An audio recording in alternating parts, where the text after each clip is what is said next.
Hello, hello, hello, hello. Welcome to Burgundy Blue Commentary. We talk about what we want to talk about when we want to talk about it. And yeah, we're back on chapter 2 of the Dolton Tattler. Now, this book was gifted to me. I love this book. I have read this book without you guys. Not read it all the way through, but it flipped through this book without you guys. And it's so good. It's so juicy. It's juicy. All the gossip in 1892 is crazy. I gotta find Maureen Cook. I gotta get my autograph. Marlene sat there and got all this juiciness. And if someone sat there and made a part 2 from 1992 to now, it would be even juicier. Like with the Tiffany Henyard stuff with Mayor Shaw. Mayor Shaw was the first black mayor in Dolton. Let's not forget Mayor J. Peck, where we read about. What did he do? He sat up there and had caricatures of black people, like the slave of us, the slave people, in his office. He had caricatures and Ku Klux Klan stuff in his office. So if someone really did a part 2, it would be even better. Oh, it would be so juicy. Hey, Gardis. Hey, Hiram. Brandon, Wyoming. Tracy. Everybody that I miss. Hello. I was joking with my friends. People gonna be like, Berg, I'm sick of seeing this. I'm sick of you reading. It's too damn bad. We're gonna talk about it, okay? So let's get to chapter 2. Now, chapter 2 seems like we're getting into the juiciness. We got to get to the murder and mayhem, but it looks pretty good. So right here, we got people on their porch. Now, if you've ever been to Dolton, uh when you get to the old area, that's what we say. It's not to like make it to be rude or anything, but Village Hall sits in the older part of Dalton, and I always said that Dalton needed older people, older men and older women, because of the simple fact that people don't care about the older part of Dalton. They only care about the new houses, the big this and that, the what to do. But the older part of Dalton, which is in the valley, that's where a lot of these people settled and lived when they came here. Sorry, guys, we got the hiccups. When they came here, like towards Riverdale. And those are some beautiful, big, large houses. Just gorgeous. I mean, look at this doorway we're looking at now. It's just a gorgeous house. And me and Mama Hill are gonna take time this weekend to go by some of these historical sites and give y'all what they look like now if they're still there. Uh, Jeremy's a mess. All right, let's go. Let's go. So enjoy this. Let's go to chapter 2. Okay. Um, it's called, and y'all can have a little ASMR because we actually have to turn the pages. This is a real book, y'all, with paper. I'm like, what? This is not on. I wonder if Miss Marlene ever thought about doing a a voiceover or an audio book, because yeah, we're sitting here with real paper. Okay. So chapter 2, and thanks for being here, y'all. Hit the like button. I appreciate you guys so much. We do have a 1999 live stream goal. It's okay if we don't make it, but just, that's just what we have. Okay. So, fact, fiction, or folklore. Fact, fiction, and folklore is comprised of stories that have been handed down from generation to generation and may or may not be absolutely true. Some of the stories have been printed in newspapers or other publications. Most of all, the stories are fun to read, fun to imagine, and fun to tell. Dishonest engine. That's where we're starting, y'all. Transport Fleet News, November of 1987. Editor's note: all available records show George Dalton as an only child. His father had died on the voyage from Germany. The following names are not recorded in Dalton family history, but the story is interesting reading. 4 Dolton brothers, George, Hezekiah, Stephen, and Jake, moved to Chicago in the Panic of 1837. George, the most enterprising, discovered the ferry boat could be purchased at a low price. He found out why. Injun Joe, a hulking brute of a man, had been terrorizing the former ferryman, refusing to pay for ferrying and extorting money from him. On Dalton's first night as a ferryman, he was confronted by Injun Joe and told he was not only expected to provide free ferry service, but he would have to cut Injun Joe in for a share of the receipts. George didn't say anything, but after work, he went home and informed his brother Hezekiah about the problem. So Hezekiah, or Hecky as he was called, was a magnificent specimen of manhood. His friends called him the strongest man in Chicago, with good reason, it seems. Hecky's strength was legendary, and in his blacksmith shop would actually bend horseshoes with his bare hands. The next night, Hecky awaited Injun Joe with George. Injun Joe came by and said he needed money for whiskey. George said, "I want you to meet my brother, and there's 2 more like him at home." Hecky then stepped up, wrapped his arms around Injun Joe, and started to squeeze. The furious, failing man could not execrate himself from Hecky's vice like bearing hug, and finally fell unconscious at the Dolton boy's feet. Injun Joe decided to depart from the area for more than salubrious climate and was never heard of again. What are you?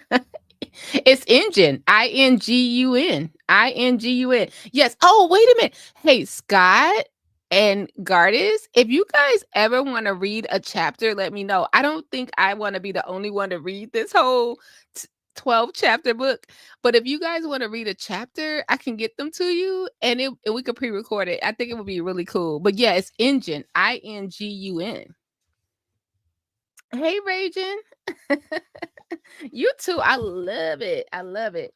Okay. So Injun Joe. Yeah, Ingun.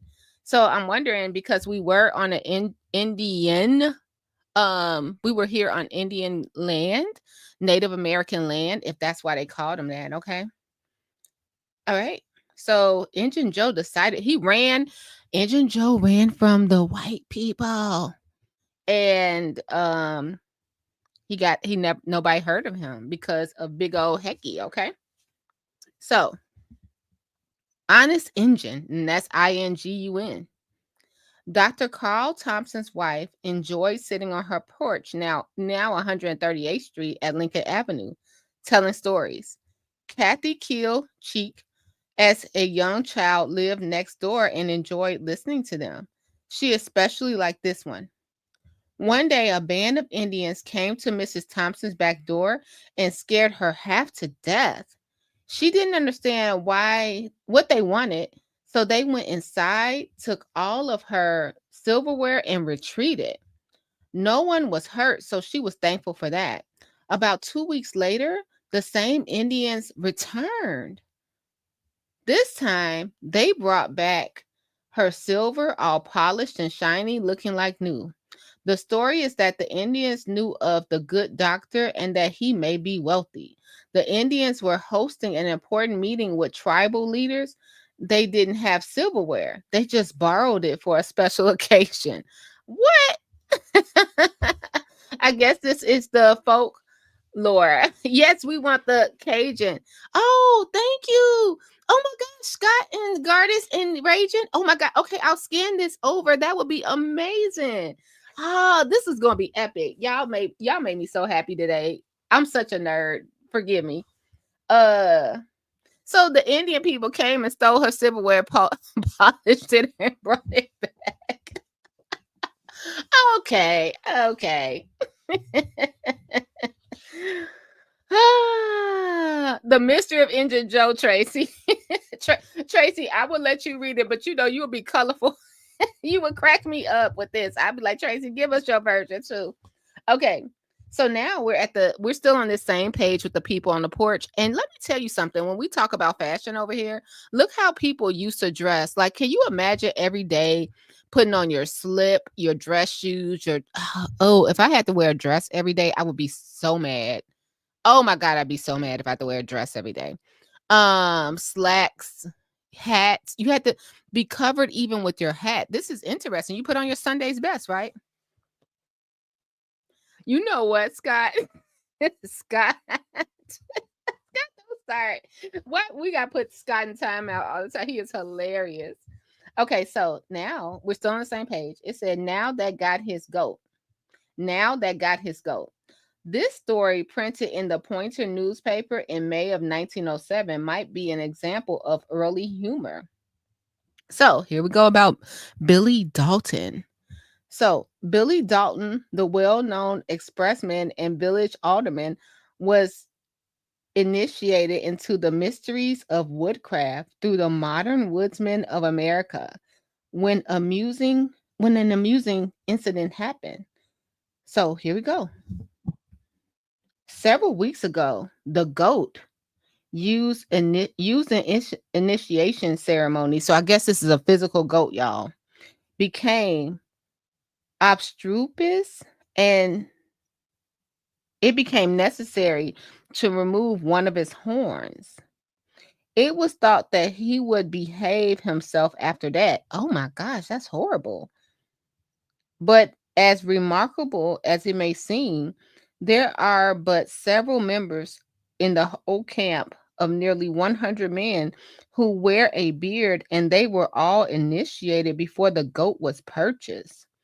Billy's initiation had proceeded to the point where the goat takes the floor. He, the goat, entered with a nod of recognition to the large number of woodsmen present and seemed to be very good humor, but not for long.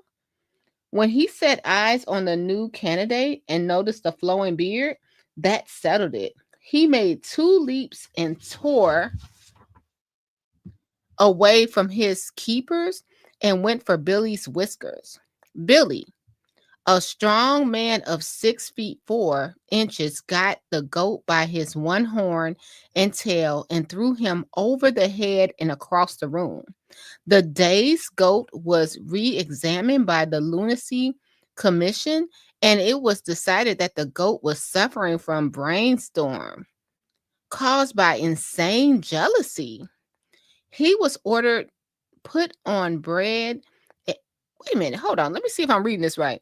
Now, I said insane jealousy, and it's a period after that, okay? It said, oh, sorry, guys. Let me turn this page, get a little ASMR in there, because this is interesting.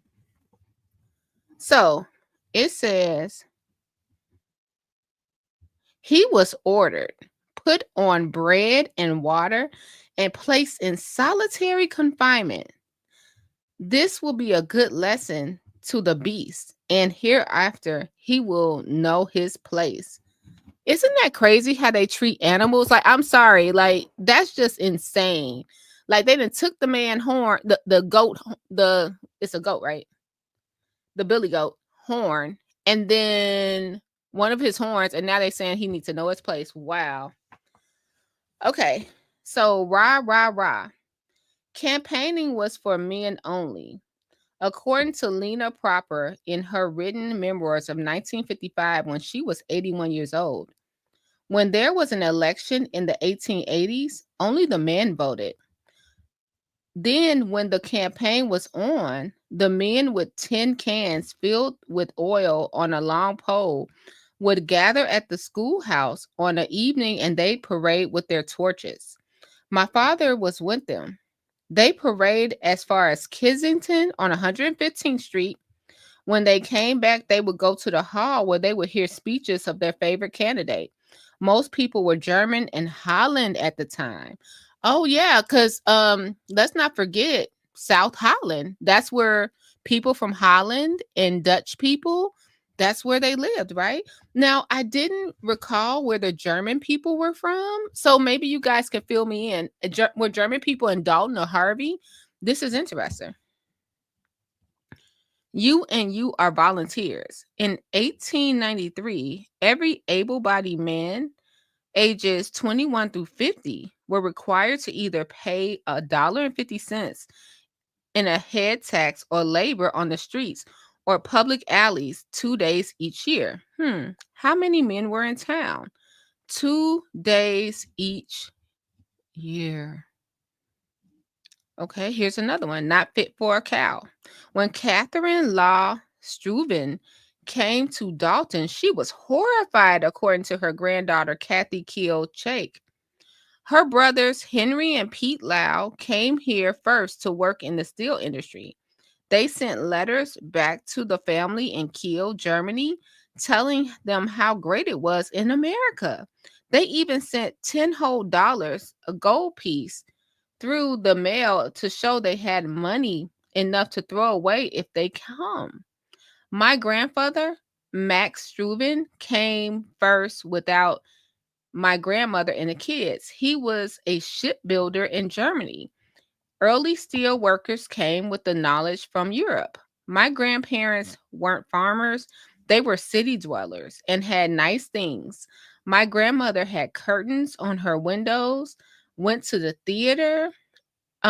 She let her children at the parks, attended concerts and such. When she came here, she was horrified. This was a cow town. There were no paved roads, mud up to your eyebrows, no doctors, no hospitals, nothing. She said she would have walked home if she could. She hated Dalton with a passion for the first 5 years. Everyone thinks it was so wonderful and rosy here. It was awful sometimes. My grandmother was educated. Sorry, guys. She went to a women's school on Saturdays as a young girl to learn poetry, handwriting, sewing, and fine arts. She was her husband's secretary. She was a grand lady. Grandmother came here by boat with her children, Adolf, who we called Audie, who was 14, Benny, Hans, and Marianne. They first were to live in a house near the S curve in Lincoln Avenue. Oh, okay. So you guys, when you're going towards Village Hall, when you're leaving the expressway going towards Village Hall, we have a big S curve that leads you to Village Hall. This is really cool. And they have a lot of old houses there. Okay. But she said it wasn't a fit for a cow to live in. They lived with her brother in Riverdale until they could get a better house. So Marianne, Kathy's mother, married Henry and raised her family at 13806 Lincoln Avenue. Oh, your grandmother is half German? Wait, is okay. Am I saying Guten? Guten, is that German or is that Holland? Let me know, Ragent. When GU, I think it's GUTN. Is that German? Guten? That's pretty cool. This is interesting, y'all. So here's another one. Oh, here we go back to the okay, here you go, Raging. Back to the Indians. Mistaken Indians. It was a quiet summer night in June of 1907 when a bunch of Indians broke loose in Dalton. Man, these Indians be just acting a fool, huh? Can you imagine what they would have thought of the black people if they saw a black person in Dalton in 1892? Oh lordy. This is so weird. That's why it's called folklore. And I appreciate Miss Maureen. She just was like, these are stories they told. Okay. It was a quiet summer's night in June of 1907 when a bunch of Indians broke loose in Dalton. Like this wasn't their land. Okay, let me stop. I'm supposed to be reading. The Pointer recorded the event. Between 1 and 2 a.m., a bunch of Indians stole up to the saloon owned by Mrs. Nesbin on the corner of Lincoln and Chicago Street. and demolished the front by throwing beer bottles through the plate glass and creating general havoc with the front of the building. The first attack was between midnight and 1 a.m. when only nominal damage was done. So about 2:30 a.m., Nesson was again awakened by a crash in the front of the building. Okay. An investigation found out the plate glass window in the saloon broken. She aroused the bartender, Jim Hefferson, who patched up the break with boards and then retired, but not for long. It is evident that the Indians had left after taking one more fire water again. Found that the warpath and armed to the teeth with her bottles made another raid on the place. Mrs. Netzband called again to Heffron and told him to shoot, which he proceeded to do. This sounds like Rosewood. Which he proceeded to do, but in the excitement shot himself with a 32 caliber revolver. The ball passed through his left leg close to his body and entered about a half an inch into his right leg. The band of the Indians, who also destroyed the grandstand at about a ball grounds, turned out to be a number of men known as good citizens, and several of them married men with families. Therefore, the board decided to drop the prosecution and all names were withheld. Child, let me tell you something. This whole story, who was in there cheating on their husband? That whole story, I can tell you that's folklore. Let me tell you, girl, what you was doing in that room? Girl, nah. This is very interesting. And I appreciate Maureen for saying fact, fiction, or folklore. Like, says that Marianne said that. Wait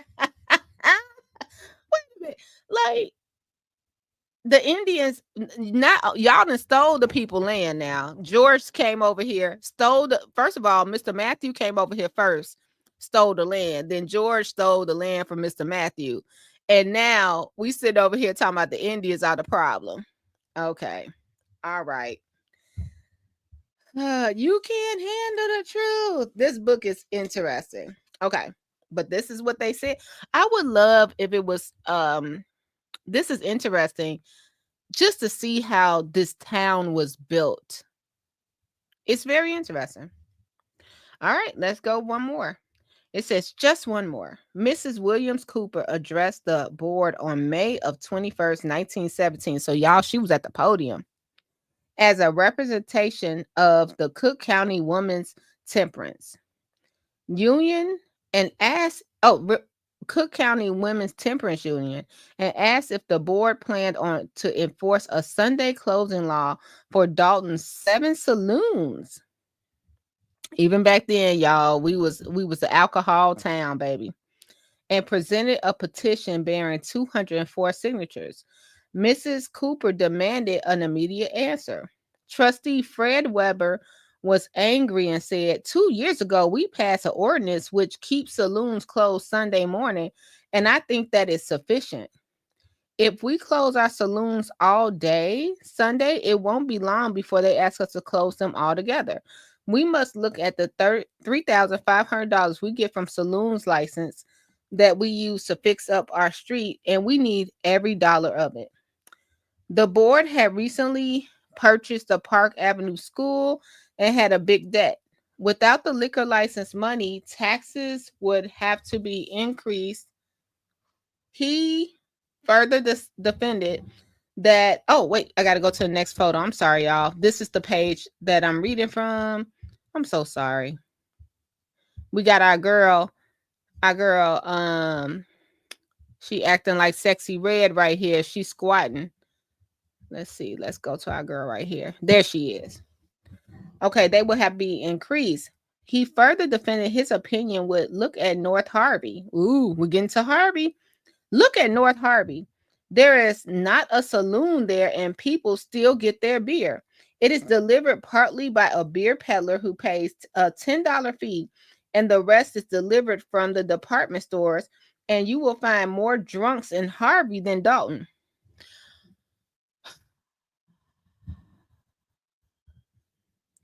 Did this man say that?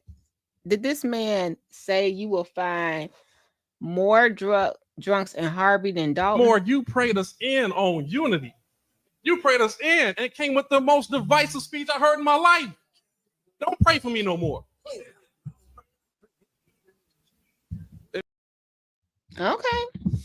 So, I do not see where there's any cause for this petition. So, Reverend A.A. McCracken addressed the board and said anyone can come before this board and ask that you enforce the law, and you would have to act. If your neighbor drinks 10 cents worth of beer and you only drink 5 cents worth of beer, that according to the trustees, he is a greater taxpayer than you are. If that is the case, then when he builds monuments on Lincoln and Grant, we are building them in honor of the wrong man. We should build them to the tramps and bums who drink their beer to pay our taxes. What the heck? Y'all, are we reading this for real? They were acting a fool like this in 1902 or whatever, 1917. This is how the village board meetings were going in 19. Cynthia, the board meetings in 1917 was a fool. Oh my gosh. He said build a monument to the bums and tramps. What's a tramp anyway? We gotta look up that definition. What's a tramp? I always think of Lady and the Tramp, but what's a tramp? Oh, good Lord. In 1917, they was acting a fool.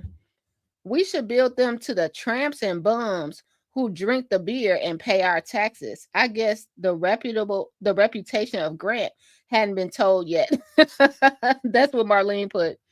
Trustee Henry Dillner claimed to be as well versed in the Bible. Don't this sound familiar?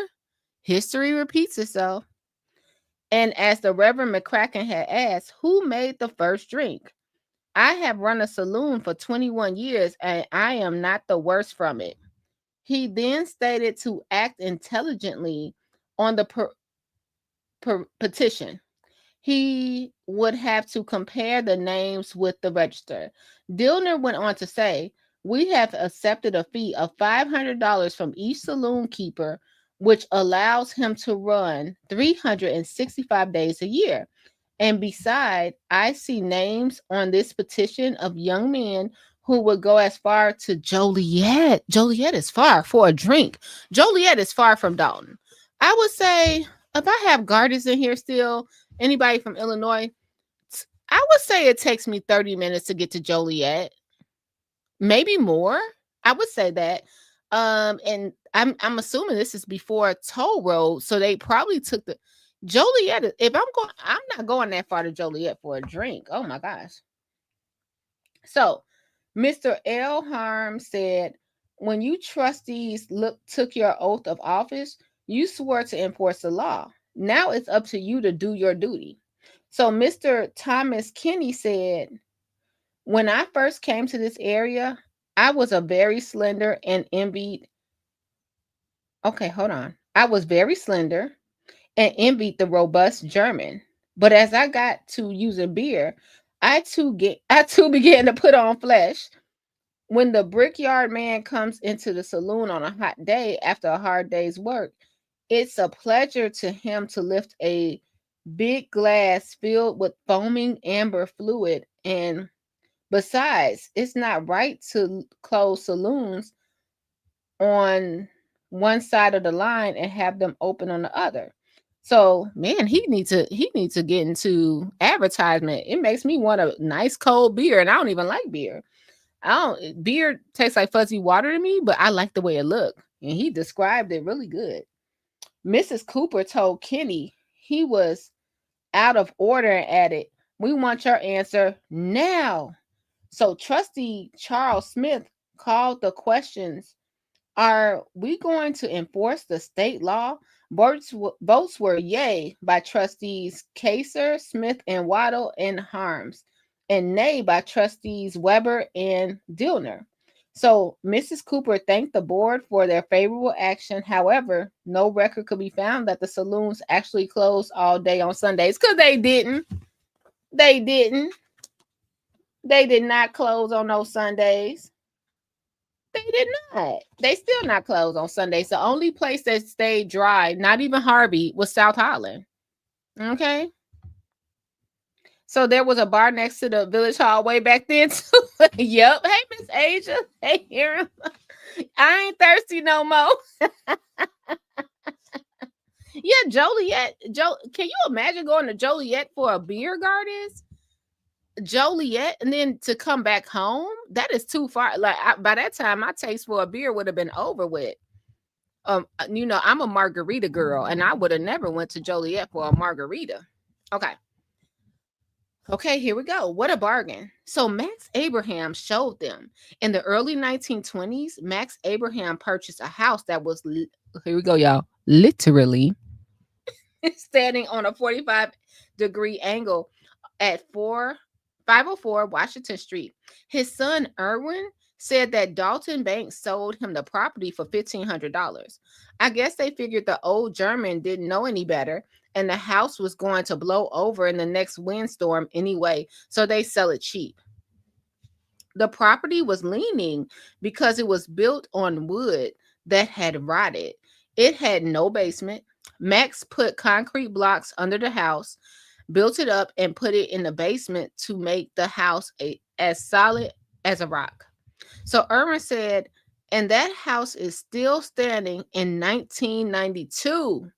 And with that, he saved by the 1940s. He was later able to buy the house at 13929 Lincoln Avenue, one of the best houses in Dolton at the time.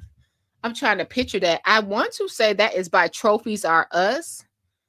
I want to say that is that beautiful house by Trophies R Us that no one takes care of.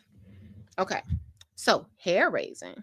When Emma Jennings died in 1963 at the age of 69, okay, guys, the newest dress her nephew Irwin Abraham could find was from 1918, and the latest photograph he could find was when she was 18 years old. So Abraham said, so that's what we bought to Harold Brown at Brown Funeral Home. I remember that Brown Funeral Home. I think I looked that up on history. I can't remember if it was still here, but they made her up beautiful, but she looked 18 years old. A woman came in and began howling at the casket. We didn't know her, but my mother told this story about her.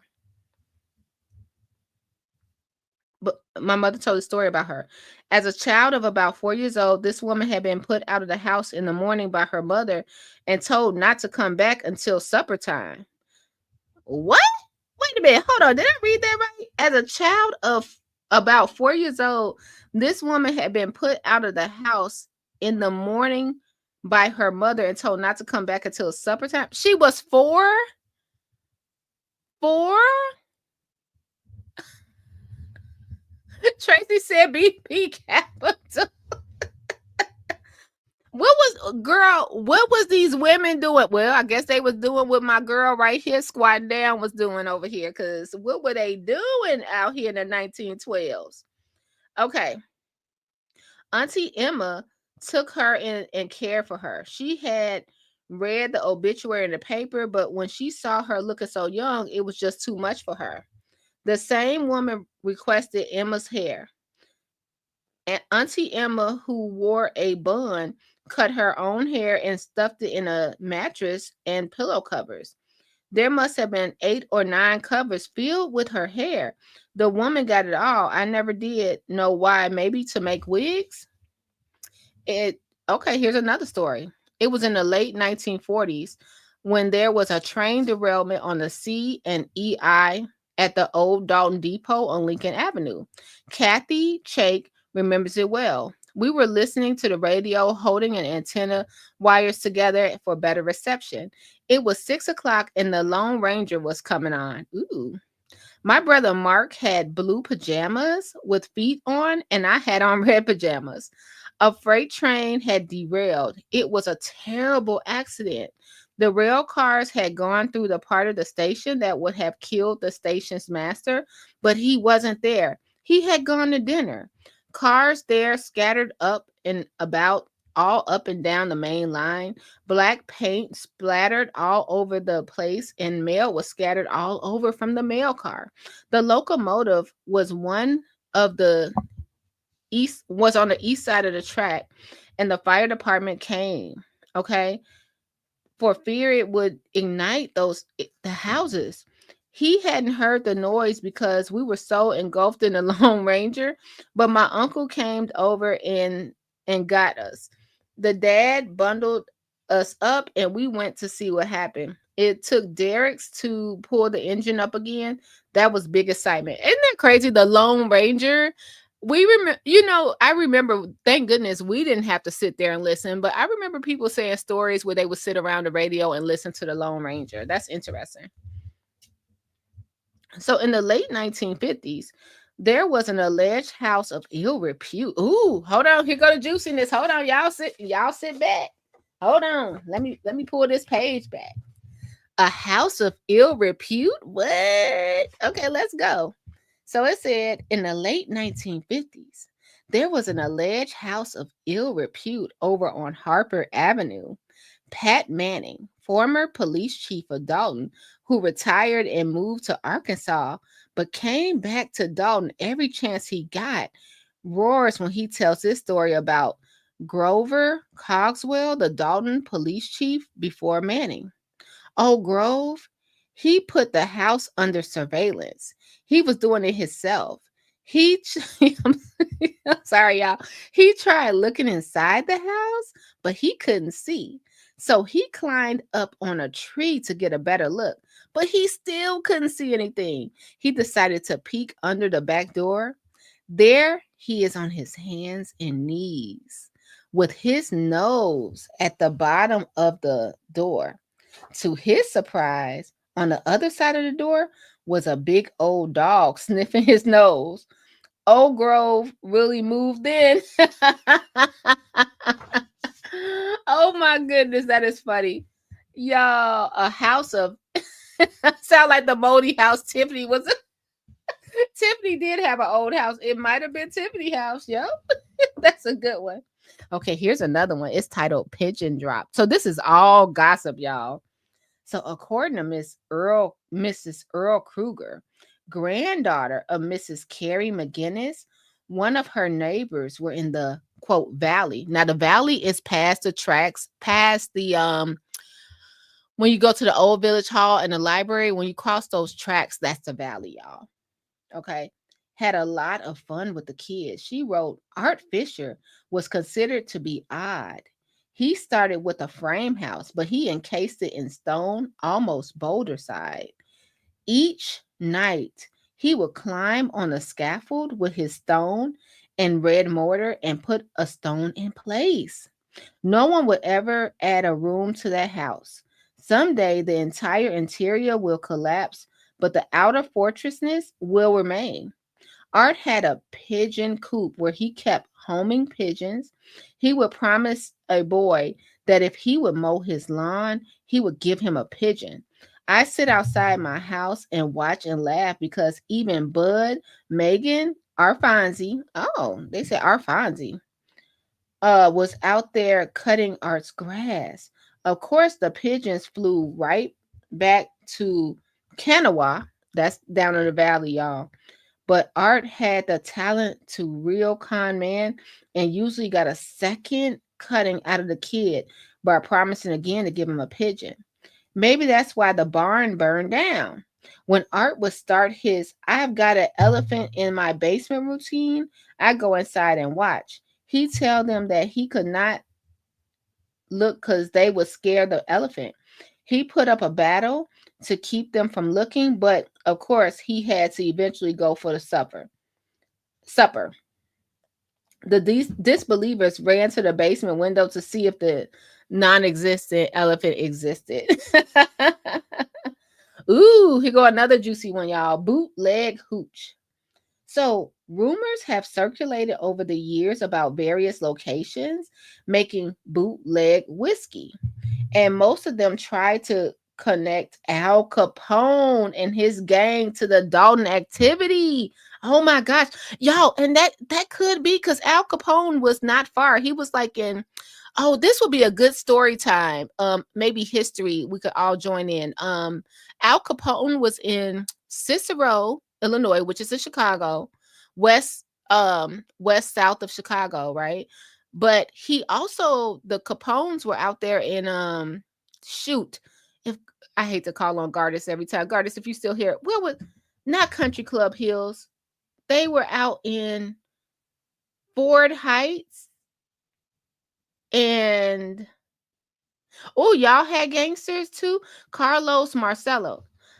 He was out in, it's a city. It's where no one, I want to say Chicago Heights. Al Capone was not far. He was a couple of exits away from Dolton, so it could have been. And that was during Prohibition, which again, I tell y'all, watch Boardwalk Empire. It was really good. Not Cabrini. Thank you, Scott. Cabrini Green. Yeah, it was Chicago Heights I was thinking of. Down in Chicago Heights, it's so cool, y'all. Scott, you would love this. In Chicago Heights, a lot of their houses have two kitchens because it was Italian families. And I didn't know Italians had such good food. Oh my gosh. I have a friend that's Italian. I thought I could make spaghetti. No. It's a whole different ball game when the Italians make spaghetti and pasta. It's totally different. And they stuff you until you be like, I'm not hungry. They stuff you down.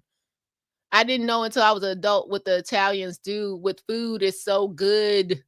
The olive oil, everything. But they had two kitchens in a lot of the houses because the wives would like band together and one would cook upstairs and one would cook downstairs. I mean, full kitchens in these houses.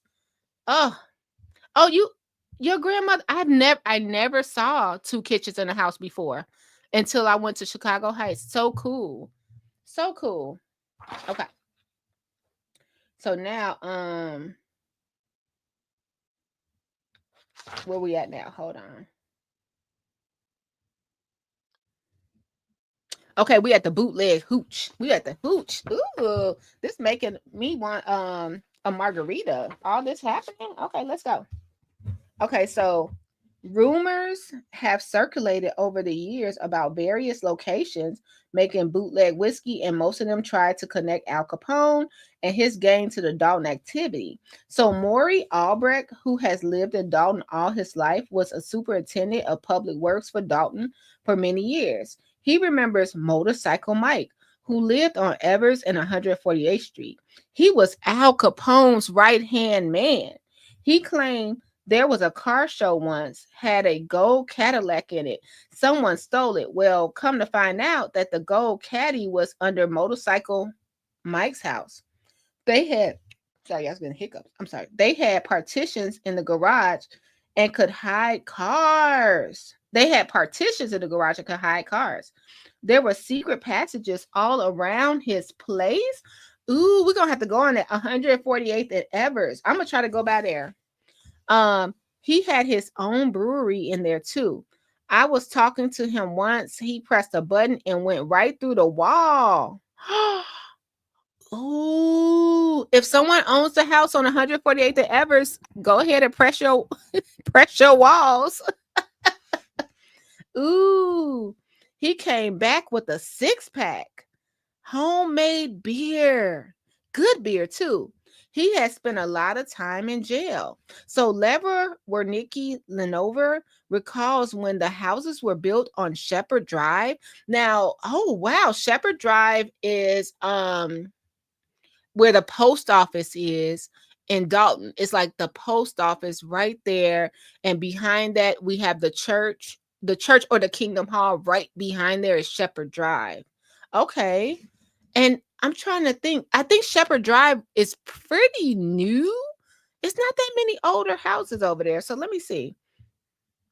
He had his own brewery. Okay. So Lever Winsky recalls when the houses were built on Shepherd Drive. Okay, yep, in the 1950s.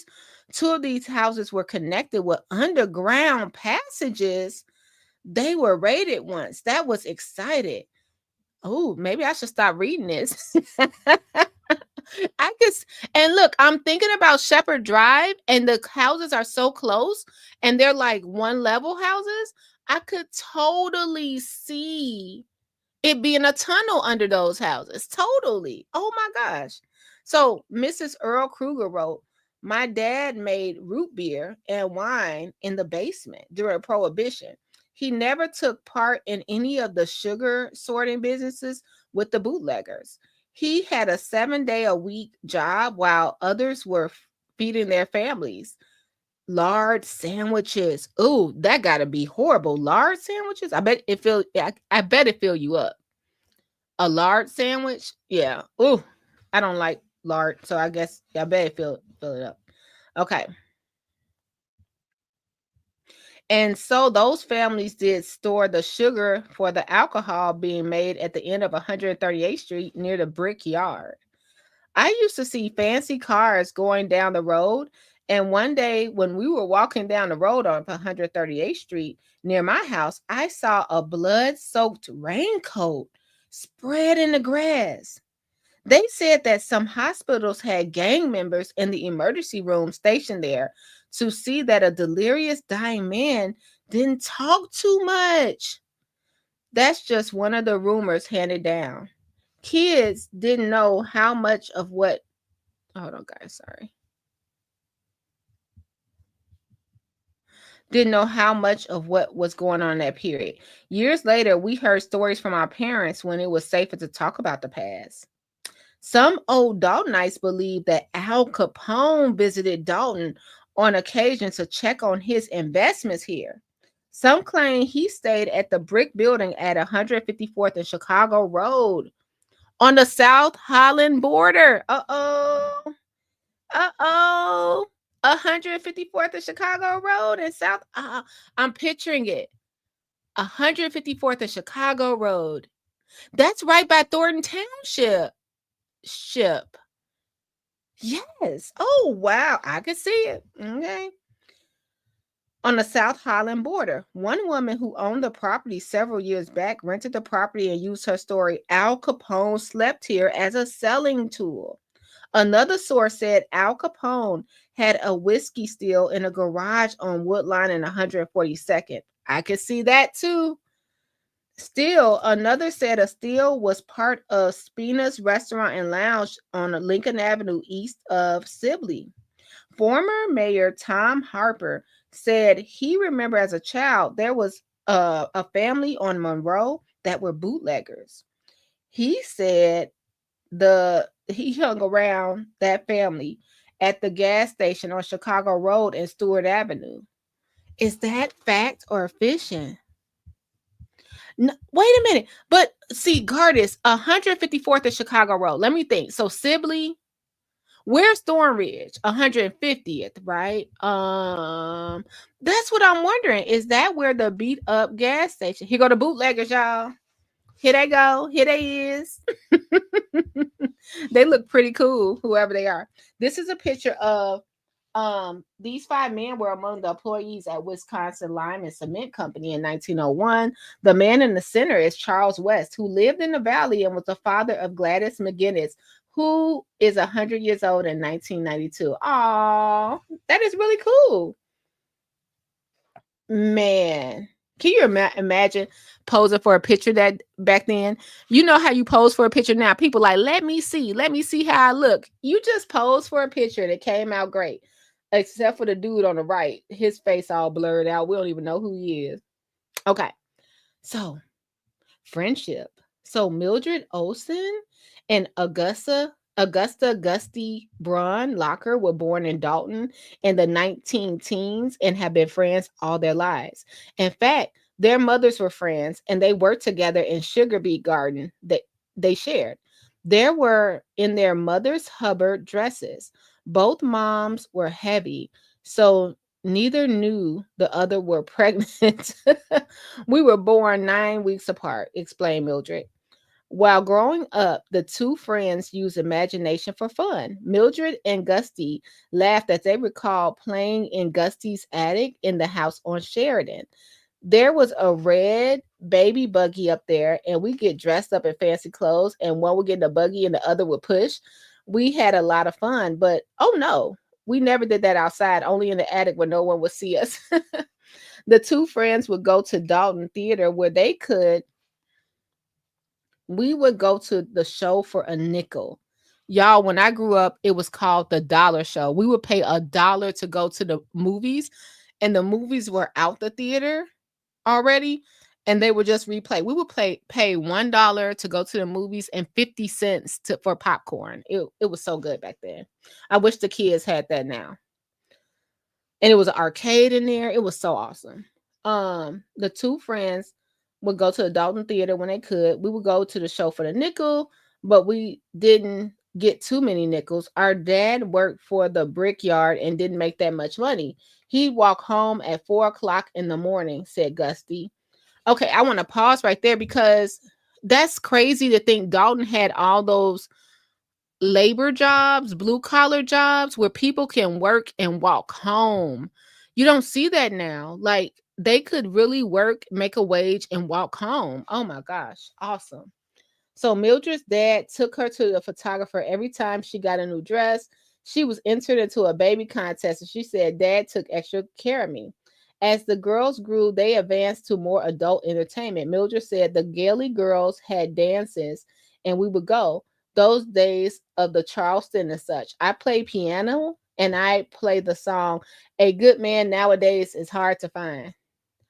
Gussie said, we dance a lot. We went to dances in Homewood, and we would go to Cedar Lake. We also went to Heidegger Gardens in Glenwood. We loved their potato pancakes. Gussie married Joseph Locker, and Mildred married Walter Olson. Locker served as a police magistrate from 1925 to 1928 and was a Dolton Village trustee from 1941 to 1959. Both women are widows and still live in Dolton. Okay, here's another one. Both are 100 years old. One of Dolton's oldest residents is Gladys McGinnis. Okay, that's her son in the center with the little barrel. Okay. She and the village of Dolton celebrated 100 years in 1992. Gladys came to Dolton from Canada as a child of 8 years old in 1900. She attended Park Avenue School and remembers her mother cutting her hair every morning. She'd spend so much time on it. She put a cap on my head. Then when I got to school, teacher would comb it again. Can you imagine? Oh my gosh, in a black household, y'all, if I came home with my hair messed up, teacher combing my hair, somebody playing in my head, I would get in trouble. Her father was Charles West, who married Nancy Cooper. They lived in the valley on Park Avenue, where she still lives today. Gladys remembered that Will Cooper, her uncle, was the head burner of a brickyard and worked there all his life. Gladys married a hardworking young man from the neighborhood. His name was Carl McGinnis. They had one daughter, Hazel, who lived in the house. Carl, the eldest son of Carrie McGinnis, a widow, was hired by Pennsylvania Railroad to handle payroll at the age of 12. He confessed much later that he had been scared to death much of the time during those early paydays when he would sit in a boxcar and pay the men in cash while an armed guard stood over him. Carl later moved to Indiana Harbor Beltline in Riverdale and retired from there. Okay. So, let's see. Here we are. Where are we now? One of the homes along Ingle Street in Dolton was ordered from a Sears catalog. Can you imagine? That's so cool. Well, I guess we order houses from Amazon and Menards nowadays, but that's cool. One of the homes on Ingle Street in Dolton were ordered from Sears catalog. Sears offered homes by catalog from 1908 to 1940 with prices ranging from $600 to $6,000. The Warren Coleman family is currently the proud owner of the honor-built home. Sears delivered the homes by freight car, disassembled, ready for anyone who could drive a nail. The average house had some 3,000 pieces, excluding nails and screws. Each piece was cut and numbered. No sawing was required. Sears catalog was commonly referred to as a wish book and it seems anything you could possibly wish for could be obtained through the catalog, even a house. Y'all, I love Sears catalog. Oh, this is so awesome. Okay. Um, we're on Over a Barrel. In 1872, Dalton was included in a part of a very unusual trip from Valparaiso to Chicago. Now, you guys, Valparaiso is in Indiana, if you didn't know. Disenchanted with the incompetency of the U.S. President Ulysses S. Grant, liberal Republicans revolted and chose editor Horace Greeley for their candidate. Much discussion resulted in choices as men in Valparaiso, Indiana, gathered at a barbershop around Cracker Barrels at the local stores. Okay. On July 16th, 1872, two Valparaiso men entered into a quote agreement, but Maureen put that was really a bet.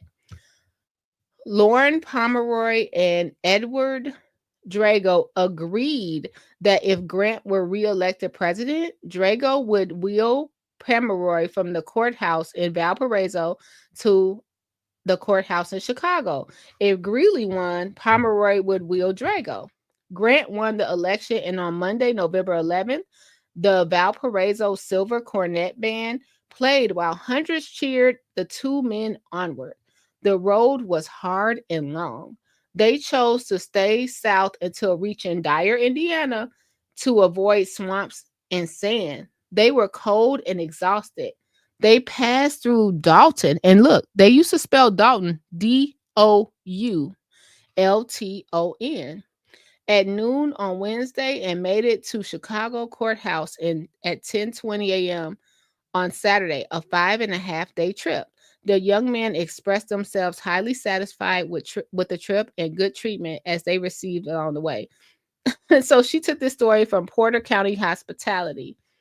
Oh, this is so good. So the next one and the last one is the dig in Dolton. Proof of an Indian village in Dolton is found in the 1961 book Chicago Area Archaeology by the University of Illinois. When the village of Dolton was expanding and building homes along the river on what was once the Howard Anchor Farm and today known as Bluen Drive. Oh, I've seen Bluen Drive. I just don't know where. I've seen it on paper. I just don't know where Bluen is. The bulldozers digging for sewers uncovered skeletons. You know what? We need to find some Native American people that were in Dolton, like ancestors, like their ancestors. The family. I'm sorry, the family of the ancestors that were in Dolton, because this sound like this was a stick up. Like Dolton and Matthews stole this land. Now we found some skeletons. Y'all that built the houses over remember Poltergeist? Y'all remember Poltergeist? When that man built that houses over the Indian graveyard? That's what Poltergeist, that's why Poltergeist was there. This is crazy. Sorry for people that live on Blue End, but this happened allegedly. The work was stopped and the university students came. So David Pedrick, longtime collector of Indian relics who grew up in the wooded section of California Avenue north of Greenwood, and assisted with the team.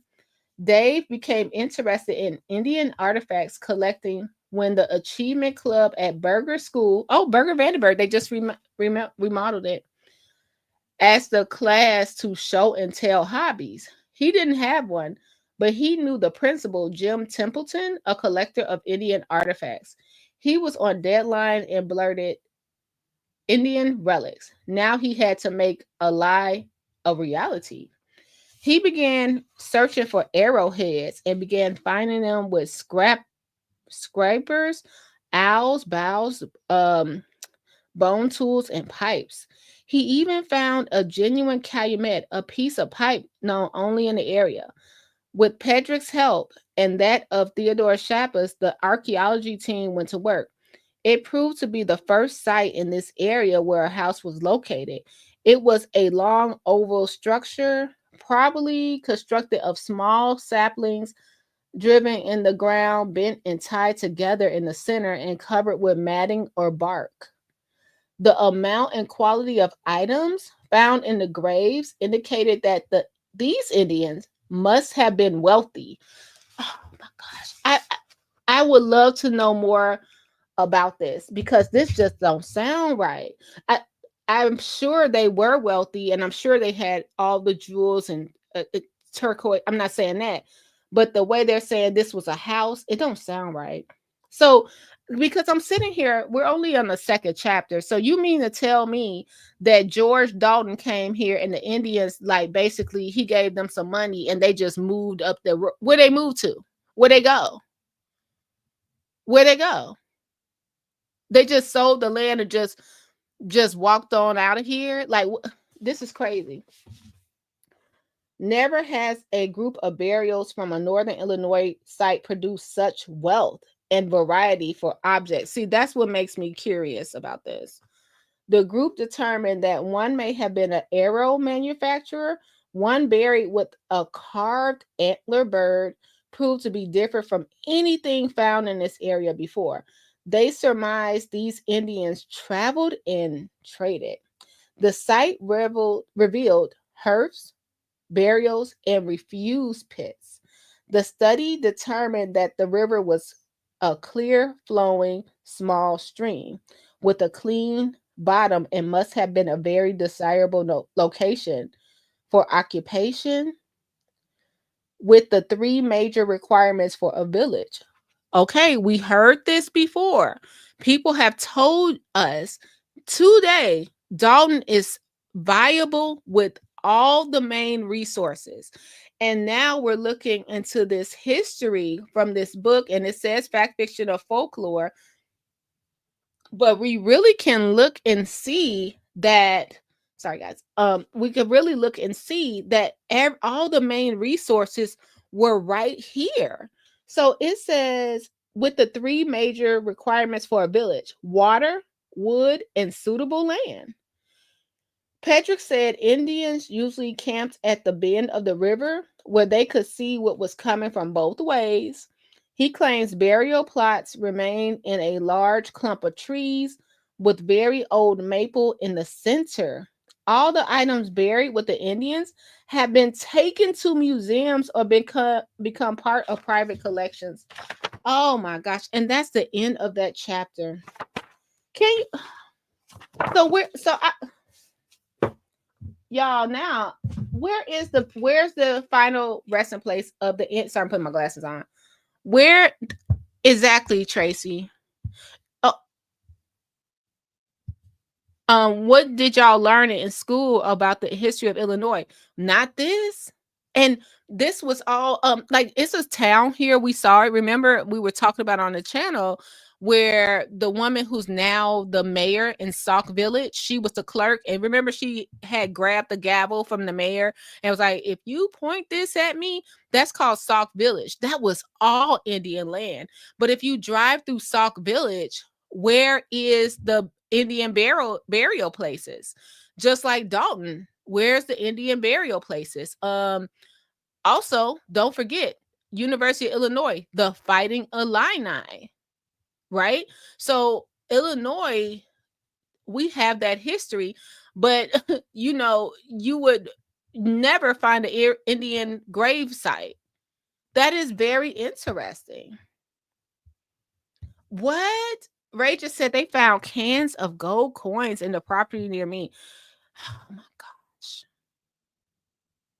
That was the end of that chapter. So everyone that said they will read, I'm gonna scan this book and send it over because this would be really cool if you guys could hear other voices but mine, and we can make this a great channel for people that want to have the history of this. This is, and thank you, Marlene Cook. This is very interesting. Hold on one second, guys.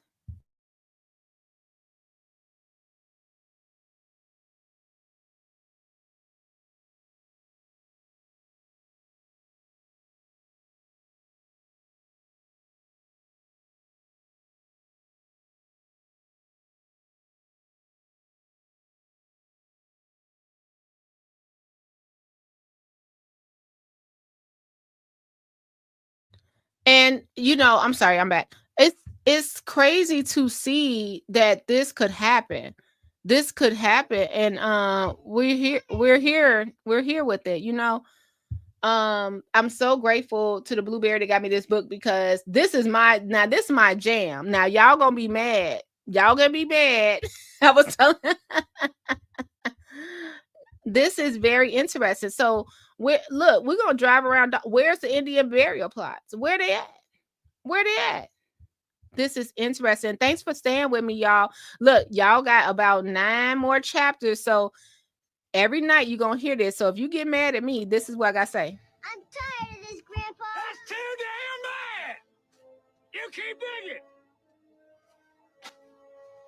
Well, excuse me. You'll peg me one day. Yeah, it's too damn bad. You gotta listen to it every night. I appreciate y'all. Take care of yourself and each other, and thanks for being here. You said ask Tiffany next time you see if I got Tiffany Henyard to read a chapter. You know what? Why not? Why not ask? Why not ask? Hey, if we got Tiffany Henyard to read a chapter of this book, everybody will be Marlene will be outside like Michael Jackson signing autographs. I heard there's an Indian cemetery in Thornton. Ooh, I want to check it out. Cynthia, did you see that it's a brewery? I want to go. It's in the Quarry. Oh man, I'm gonna try to go this weekend. And it's basically where Al Capone like did all his liquor and stuff. And they kind of ride off of that. Like you go there and they show you like what Al Capone stored his liquor or whatever, where he was running it through the states. So interesting. I appreciate y'all. Let's Stan Brown. Who else?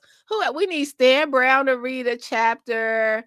I wish everybody would get along, because this would be really cool, like to have the former new mayor, Mayor Shaw's son, read a chapter. It would be really, really cool to just have that history. We know the Krugers.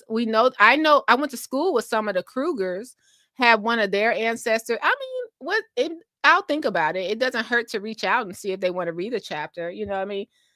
Sit down, Robert. Said let Robert Hunt read it. No, Gardens, let Robert Hunt read a chapter so we can say, sit down, Robert. Sit down. Miss Creighton, Riley without the candy in his mouth. Oh my gosh. Yeah, I'm gonna scan this. I'm excited to see Gardis and Scott read one. And I'm gonna think, why not try to reach out to Tiffany and see if she'll read a chapter? That would be pretty cool. She'll say no, but at least we'll have the no. Paul Roberts, but he's not from Dolton. That's the only thing. He just was involved in all this Dolton stuff, but Paul's not from Dolton. The only thing. Where is Big Mike? Where is he? Big Mike reading the chapter would be great. We need more women. Where are the women at? We need more women. Like I said, we got Ray to read. We need some women to read a chapter. Oh, you said you were kidding about. No, and we don't even have a historical society anymore. We used to. It used to be a historical society when I was growing up in Dolton. We don't have that. And I would love to be a part of the historical society, because like with the Pope House and all they don't give Pop Staples enough credit, Elder Creighton enough credit. Right on the border of Dolton, it was a Johnny Taylor used to live. We got what's the guy, Eber, not Eber and Roper. Yes, Roper. Richard Roper used to live on 154th and Cottage Grove. We got Jane Lynch. Like, let's do a historical society. Like, we have the Schmiedels that were from here. We have so many people that the Pelagis, the Schmiedos, it's so many people, the Krugers, the Diekmans, they all still live somewhere in the area, like their ancestors. And I mean, I'm sorry, not the ancestors, their kids live here, and they weren't involved in this mess. But now that it's calmed down, maybe we could talk about it, you know? Choose. There we go. Choose from Dolton. There we go. Scott, thank you. And I'm sure she would. She's so cool. Oh, yeah, he recovering from his tonsils, right? Oh, that is so cool. One thing I like about Wyoming, every town has a museum, even if it's 300 people. So we have right across the street from Village Hall. It used to be the Historical Society, the house. And all we really have are people like Mama Hill, who's been here 40 years to keep it alive. Like, it's really crazy when you see all these people that stay up there and say, I'm a resident for 50 years, or what they want to say. And then they don't care about the history. They don't have anything to say about the history. All they care about is right now and what they could get from the village. And that's so sad. It's in this house, just laying on the ground. If you go to Old Village Hall, it's just laying on the ground. That's it. All right, you guys. And thanks again to Marlene Cook, who actually did this book. Like, so many things. Like, we could find out where the Dolton flag came from, the emblem of Dolton. We appreciate you, Marlene. So tomorrow will be chapter 3. I appreciate y'all. Take care of yourself and each other. Commentary blue, commentary, burgundy, commentary, comment blue, commentary, comment burgundy blue, commentary blue, commentary.